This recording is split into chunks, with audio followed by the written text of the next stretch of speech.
మన కాదంబరి సిల్క్స్ లో flat 50% discount and 25,000 purchase మీద 2 కంచి కాటన్ సారీస్ ఉచితం. జనరల్గా గ్యాస్ ప్రాబ్లం అంటే మనకి మన యొక్క హ్యాబిట్స్ వల్ల వచ్చే ప్రాబ్లం యాక్చువల్లీ. లైక్ ఫుడ్ సరిగ్గా తీసుకుపోవడం వల్ల కానీ, టైం టు టైం తినకపోవడం వల్ల కానీ, లేకపోతే అవుట్ సైడ్ ఫుడ్ ఎక్కువ తినడం కానీ, లేకపోతే మన ఇంట్లో ఫుడ్ అయినా కూడా లైక్ పికిల్స్ ఎక్కువ తీసుకోవడము, ఫ్రై ఐటము, ఆయిల్ ఐటమ్ ఎక్కువ తీసుకోవడం వల్ల వస్తుంది ఫుడ్ ఐటమ్ వల్ల. సెకండ్ కారణం ఏంటంటే నిద్ర లేకపోవడం అనమాట. ఎక్కువ స్ట్రెస్ ఉన్నా, యాంగ్జైటీలో ఉన్నా కూడా ఎక్కువ స్ట్రెస్ ఫీల్ అయితే ఏంటంటే మన బేసల్ మెటబాలిక్ రేట్ అనమాట, అంటే బాడీ యొక్క రీజనరేటింగ్ కెపాసిటీ రేటు ఎక్కువ ఉంటుంది. బాడీ హై మెటబాలిక్ సిచ్యువేషన్లో ఉంటుంది, హై హార్మోన్స్ అన్నీ వస్తాయి అనమాట. అప్పుడు కూడా మనకి లోపల జ్యూసెస్ ఎక్కువ రిలీజ్ అవుతాయి. మూడో కారణం ఏంటి అంటే మనకి వేరే other problems like financial issues ఉన్నప్పుడు ఏంటంటే ఫైనాన్షియల్ ఇష్యూ, పర్సనల్ ఇష్యూస్ అంటే మనం ఎక్కువ థింక్ చేస్తుంటాం అనమాట. సో జనరల్గా మన బాడీలో చెప్పేది ఏంటి అంటే మన బ్రెయిన్ ఎక్కువ పనిచేస్తే, ఎక్కువ థింకింగ్ ఉంటే మన ఇంటెస్టైన్స్ ఎక్కువ యాక్టివేట్ అవుతాయి అన్నమాట. జ్యూసెస్ అన్నీ ఎక్కువ సీక్రెట్ అయిపోతుంటాయి. అలా కాకుండా ఫిజికల్ యాక్టివిటీ ఎక్కువ ఉందనుకోండి, ఆ జ్యూసెస్ అవన్నీ నార్మల్గా రెగ్యులర్గా సీక్రెట్ అవుతాయి. సో ఇవన్నీ రీజన్స్ వల్ల మనకి ఎస్డిటీ వస్తుంది. అంతేగాని ఎస్డిటీ అంటే ఇది ఒక జబ్బు కాదు, యాక్చువల్గా మన సైడ్ ఎఫెక్ట్. చాలామంది ఎక్కువసేపు నుంచున్నాం అనుకోండి, కాళ్ళకి నరాలు ఎలా ఉబ్బుతాయి, ఎందుకు? వాళ్ళు ఎక్కువసేపు నుంచుంటున్నారు కాబట్టి. అది ఎలా అయితే సైడ్ ఎఫెక్టో మన యొక్క లైఫ్ స్టైలు, మన యొక్క డైటరీ స్టైలు యొక్క సైడ్ ఎఫెక్ట్, అది జబ్బు కాదు యాక్చువల్గా. So this is the gas problem ఇందువల్ల వస్తుంది. ఎందుకు ఇంత క్లియర్గా చెప్తున్నామంటే జనరల్గా చాలామంది మాకు పేషెంట్స్ వచ్చి, సార్ మేము నెల రోజుల నుంచి మందులు వాడుతున్నాము అయినా తగ్గట్లేదు. ఏం మందులు వాడుతున్నావా, ఇంకేమైనా చేస్తున్నావా అంటే ఓన్లీ మందులే వాడతాడు, ఇంకేమీ చేయడండి తను. సో మెయిన్ థింగ్ ఏంటంటే మన డైట్ మోడిఫికేషన్ చేసుకోవడము, మ్యాక్సిమం హోమ్ ఫుడ్ తినడము, out side food maximum avoid చేయడం చేస్తే మళ్ళీ రాకుండా ఉంటుంది. అదొక సైడ్ ఎఫెక్ట్ యాక్చువల్గా. సార్ అంటే ఒక రకంగా అసలు ఓవర్ థింక్ చేస్తే కూడా ఇది గ్యాస్కి కారణం అనేది చాలా తక్కువగా వింటాం మేము. జనరల్గా బ్రెయిన్ యాక్టివ్లో ఉందనుకోండి, జనరల్ ఇప్పుడు మనం స్లీప్ ఎందుకు 8 hours స్లీప్ ఎందుకు కావాలంటాము? బ్రెయిన్ రెస్ట్లో ఉంటే బాడీ అంతా రెస్ట్లో ఉంటుంది, మళ్ళీ రీఫ్రెష్ అవుతాం. సపోజ్ మీరు నైట్ ఒక నిద్ర సరిగా లేరనుకోండి, మార్నింగ్ మీరు ఎంత జిమ్ బాడీ, ఎంత ఫిట్ పర్సన్ అయినా సరే ఒక పేషెంట్ లాగే కనిపిస్తారు. సో నిద్ర అనేది ఇంపార్టెంట్ ఎట్లాగో, అంటే బ్రెయిన్ని ఎంత కొంచెం ఇన్యాక్టివ్లో స్టేజ్లో ఉంచుకోవాలన్నమాట. అట్లా కాకుండా మీరు బ్రెయిన్ కంప్లీట్గా యాక్టివ్ స్టేజ్లో ఉంచేస్తాము, అంత ఫుల్ థింకింగ్, హరీబరీ లైఫ్ ఉందనుకోండి, ఆబ్వియస్లీ బాడీలో ఉన్న ఇంటెస్టైన్స్ ఎక్కువ మూమెంట్ ఉంటుంది యాక్చువల్లీ. అంటే ఒక రకంగా పొట్ట ఉబ్బరంగా ఉండటము ఇదంతా కూడా ఈ గ్యాస్ వల్ల ప్రాబ్లం. అవునండి, గ్యాస్కి వచ్చిన పేషెంట్ మనకి జనరల్గా ఏం చెప్తాడు అంటే, సార్ నా పొట్ట అంతా బెలూన్ లాగా ఉబ్బిపోతుంది, లేక ప్రెగ్నెన్సీ పొట్టలాగా, కొంచెం తిన్నా కూడా టైట్ అయిపోతుంది, ఇంకా చాలు అనిపిస్తుంది అన్న. ఆకలి కాదు, అసలు ఆకలి ఉండదు వాళ్ళకి. ఎందుకు అంటే ఇప్పుడు మనకి స్టమక్ కెపాసిటీ 1 లీటర్ ఉంటుందండి జనరల్గా. సపోజ్ ఆ పేషెంట్ కనుక ఎస్డిటీ ఎక్కువ ఉంది, ఎస్డిటీ అంటే గ్యాస్ అండి, సేమ్ థింగ్. గ్యాస్ అంటే నిజంగా మన పొట్ట లోపల గ్యాస్ ఉండదు యాక్చువల్లీ, మనకు కనిపించే ఎయిర్ ఉండదు. అది కొంచెం ఏమవుతుంది అంటే లోపల యాసిడిటీ ఎక్కువ ఉంటుంది. అప్పుడు కొంచెం తిన్నా కూడా పొట్ట ఇంకా నాకు చాలు అని ఫీలింగ్ కనిపిస్తుంది, దాన్నే గ్యాస్ అని చెప్తారు యాక్చువల్గా. అంతే తప్పించి లోపల ఎయిర్ ఉండదు మనకి. జనరల్గా ట్యూబ్స్ పెట్టామనుకోండి, సపోజ్ మీరు ఎయిర్ ఉంది కదా అని చెప్పి నేను ట్యూబ్ పెట్టాను అనుకోండి, ఎయిర్ ఏం రాదు మనకి, అది ఫీలింగ్. బట్ గ్యాస్ ఉన్న వాళ్ళకి మళ్ళీ ఫర్టింగ్ వస్తుంది కదా సార్, అది ఎయిర్ కింద కన్సిడర్ అవుతుంది? ఆ ఎయిర్కి ఫర్టింగ్కి సంబంధం లేదండి, ఎందుకంటే స్టమక్ దాటి ఆల్మోస్ట్ 6 to 7 meters దాటిన తర్వాత మనకి గ్యాస్ కింద నుంచి రిలీజ్ అయితే దాన్ని ఫర్టింగ్ అంటారు. Farting is lower GI problem అనమాట, అంటే కోలాన్లో వచ్చే ప్రాబ్లమ్ని ఫర్టింగ్ అంటాం. అప్పర్ జిఏ ప్రాబ్లం ఏంటంటే గ్యాస్, అంటే టైట్గా ఉండటము, పైనుంచి తేనుపులు వస్తే గ్యాస్ ప్రాబ్లం, కింద నుంచి ఫార్టింగ్ ఎక్కువ వస్తే లోవర్ జిఏ ప్రాబ్లం, అంటే కోలాన్ ప్రాబ్లం అనమాట. సో రెండు డిఫరెంట్ యాక్చువల్లీ. కాకపోతే ఏమవుతుంది అంటే మనకి ఎస్డిటీ ఉన్న వాళ్ళకి డైజెషన్ సరిగా అవ్వదు కాబట్టి, డైజెషన్ సరిగా అవ్వకపోతే మన పెద్ద పేగులో ఉన్న బ్యాక్టీరియా ఆ అన్డైజెస్టెడ్ ఫుడ్ మెటీరియల్ని తింటుంది అనమాట. తిన్న తర్వాత మనకి నైట్రోజన్ రిలీజ్ అవుతుంది. సో నైట్రోజన్ రిలీజ్ అయితే దాన్ని ఫర్టింగ్ వస్తుంది అనమాట. పైనుంచి మనకు వచ్చేది కార్బన్ డైఆక్సైడ్, కింద నుంచి రిలీజ్ అయ్యేది నైట్రోజన్. సో రెండు డిఫరెంట్ కెమికల్ వర్డ్స్లో చెప్పాలంటే. సార్ ఈ గ్యాస్ వల్ల కడుపు ఉబ్బరంగా ఉంటుంది, కొంత తినగలుగుతారు, బట్ ఆ తిన్న కొంత అయినా సరే టైట్గా ఉంటుందంటే అరగట్లేదనే అర్థం చేసుకోవచ్చు. జనరల్గా మనకి మీనింగ్ అరగట్లేదు అంటే పొట్ట ఫ్లాట్గా ఉంది, కొంచెం ఈజీగా ఉంది అనుకోండి, మన ఫుడ్ అరిగిపోయినట్టు లెక్క మన ఫీలింగ్లో. అట్లా కాకుండా కొంచెం తిన్న పొట్ట టైట్ అయిపోయిందంటే అర్థం ఏంటంటే ఇంకా నేను లోపలికి వెళ్ళట్లేదు అన్న, ఏది తిన్నా మనకి బయటకు వచ్చేస్తుంది. సో దాన్ని మనం అరగకపోవడం అన్న మీనింగ్ అనమాట. యాక్చువల్గా డైజెషన్ అయిపోతుంది లోపల, మన కంట్రోల్లో ఉండదు. కానీ ఏంటంటే కొంచెం తిన్నా టైట్ అయిపోతుంది కాబట్టి అరే అరగట్లేదురా అన్న ఫీలింగ్ వస్తుంది. అంటే ఎప్పుడు కూడా పొట్ట టైట్ గా ఉంటూనే ఉంటది, వాళ్ళకి అన్ఈజీగా ఉంటది. వేడి చేసిందంటే యూరిన్ ఇన్ఫెక్షన్, జనరల్ వర్డ్స్ కి మీనింగ్ అనమాట అవి.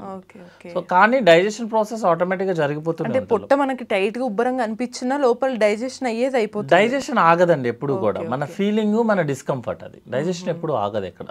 సో అంటే అట్లా పొట్ట ఉబ్బరంగా ఉండి డైజెషన్ కాలేదనుకొని కొంతమంది వేరే వేరే మెడికేషన్స్ లేకపోతే ఇంకేదో సోడాలో ఇంకేవో తాగేస్తూ ఉంటారు తగ్గట్లేదని, అది మంచిదేనా కాదా సార్? జనరల్గా సోడా అనేది ఇమీడియట్గా రిలీఫ్ కోసం యూజ్ చేయడంలో ఎప్పుడో ఒకసారి యూజ్ చేయడంలో తప్పలేదండి యాక్చువల్లీ. ఎందుకు అంటే మన మెడిసిన్స్ వాడినా సిరప్స్ వాడినా కూడా మనకి ఇమీడియట్ రిలీఫ్ రాదు యాక్చువల్గా.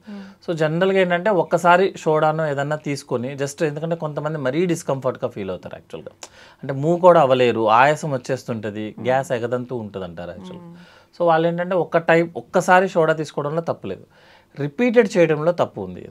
ఎందుకు అంటే మనకి సోడాలో ఉండేది సోడా బైకార్బోనేట్, యాక్చువల్లీ మనకి బాడీ లోపల ఉండేది యాసిడ్ లెవెల్, రెండు రియాక్షన్ వచ్చినప్పుడు మనకి కార్బన్ డైఆక్సైడ్ రిలీజ్ అవుతుంది. బాడీ లోపల కార్బన్ డైఆక్సైడ్ రిలీజ్ అవుతుంది.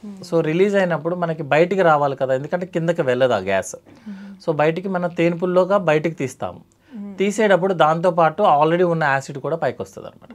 సో మనకు నార్మల్ గ్యాస్ట్రిక్ ప్రాబ్లం ఉన్నది గ్రేడ్ 1 అనుకుందాం అనుకోండి, మీరు ఇలా సోడాస్ తాగడం వల్ల లేకపోతే వేరే ఏమైనా ప్రొడక్ట్స్ తీసుకోవడం వల్ల ఏంటంటే దాన్ని గ్రేడ్ 4కి మార్చేస్తారు, అంటే డ్యామేజ్ ఎక్కువ జరుగుతుంది యాక్చువల్గా. సో సోడా అనేది ఏదన్నా మరీ బాగా డిస్కంఫర్ట్గా ఉన్నప్పుడు ఒక్కసారి తీసుకోవడంలో ఓకే, బట్ రిపీట్ చేయడంలో అది వచ్చింది కదా అని సోడా తెచ్చేసుకొని క్యాన్లు తాగేస్తారంటే డ్యామేజ్ ఎక్కువ అవుతుంది యాక్చువల్లీ. మీకు ఆ రోజు రిలీఫ్ అయినట్టు అనిపిస్తుంది కానీ డ్యామేజ్ నెక్స్ట్ రోజు వస్తుంది. ఓకే, అంటే ఇప్పుడు మొత్తంగా మనకి దీంతో క్లారిటీ వచ్చింది ఏంటంటే ఈ గ్యాస్ అనేది డిఫరెంట్, ఫర్టింగ్ డిఫరెంట్. ఈ గ్యాస్ ఎక్కువైంది కదా అని ఫర్టింగ్ అసలు మనకు రాదు. చాలా మంది నాకు గ్యాస్ ఎక్కువ అందుకే ఫర్టింగ్, ఇది గాలి ఎక్కువ వస్తుంది అంటే మన దాంట్లో బాడీలో ఎలా ఉంటుందంటే ప్రతిదీ ఇంటర్ రిలేటెడ్ అండి. లైక్ కిడ్నీకి ఏదైనా మీకు ప్రాబ్లం వచ్చింది అనుకోండి, హార్ట్కి కొంచెం ఇష్యూ ఉంటుంది, లివర్కి ఇష్యూ ఉంటుంది, లంగ్ కూడా ఉంటుంది. ఇట్లాగే ఏంటంటే గ్యాస్ ప్రాబ్లం అంటే ఈ సైడ్ డైజెషన్ సరిగా అవ్వడం వల్ల ప్రాబ్లం. మనకి ఫుడ్ సరిగా డైజెషన్ సరిగా అవ్వలేదు అనుకోండి, అప్పుడే కదా మనకి గ్యాస్ వచ్చేది ఇన్ జనరల్గా. అన్డైజెస్టెడ్ ఫుడ్ మెటీరియల్ కోలాన్ని రీచ్ అవుతుంది, అక్కడ మనకి బ్యాక్టీరియా ఉంటుంది, అది అన్డైజెస్టెడ్ ఫుడ్ మెటీరియల్ని డైజెషన్ స్టార్ట్ చేస్తుంది, అప్పుడు మీకు ఎక్కువ గ్యాస్ రిలీజ్ అవుతుంది. అది వేరే ఇంటర్లింక్ అవుతుంది కానీ ఈ గ్యాస్ మాత్రం మనకి నార్మల్గా వచ్చే తేన్పులకు వచ్చే గ్యాస్, ఫార్టింగ్ వచ్చే గ్యాస్ బోత్ ఆర్ సెపరేట్ అండి, డిఫరెంట్. తేపులు ఉన్న వాళ్ళందరికీ ఫార్టింగ్ రావాలని రూల్ ఏం లేదు, ఫార్టింగ్ ఉన్న వాళ్ళందరికీ తేన్పులు రావాలని రూల్ లేదు సార్. బట్ గ్యాస్ ఉన్న వాళ్ళకి చాలా మందికి ఈ హార్ట్ దగ్గర, చెస్ట్ దగ్గర గుచ్చుకుంటుంది, నొప్పి అవుతుంది కదా. సో వాళ్ళు వెంటనే నాకు ఏదైనా హార్ట్ ఇష్యూ ఉందేమో అనే ఒక ప్యానిక్ కూడా అవుతారు, మరి వాళ్ళకి ఏం చెప్పాలి? జనరల్గా అండి మనకి హార్ట్, ఫుడ్ పైప్, స్టమక్ అన్నీ కూడా ఒకే ఏరియాలో ఉంటాయి.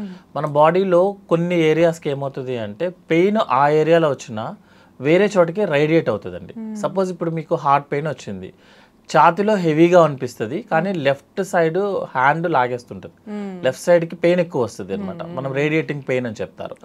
అట్లాగే ఏంటంటే మన ఫుడ్ పైప్ కూడా అంతే. సపోజ్ ఫుడ్ పైప్ ఎక్కడ ఉంటుంది అంటే మనకి స్పైనల్ కార్డ్ దగ్గరలో ఉంటుంది.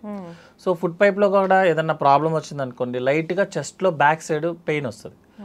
జనరల్గా హార్ట్ ఉన్న ఏరియాలో ఏ పెయిన్ వచ్చినా ఫస్ట్ మనం అనుకునేది హార్ట్ పెయిన్, ఎందుకంటే heart pain is more dangerous, food gastric pain is very less అనమాట. సో మనం ఎప్పుడైనా సరే బ్యాడ్నే ఫస్ట్ అనుకుంటాం. సో ఎలా డిఫరెన్షియేట్ ఎలా చేస్తామంటే రెండు కూడా జనరల్గా ఎర్లీ మార్నింగే వస్తుందండి, బట్ హార్ట్ పెయిన్ ఏమొస్తుంది అంటే ఫ్రాక్షన్ ఆఫ్ సెకండ్సే ఉంటుంది యాక్చువల్గా ఇన్ జనరల్గా.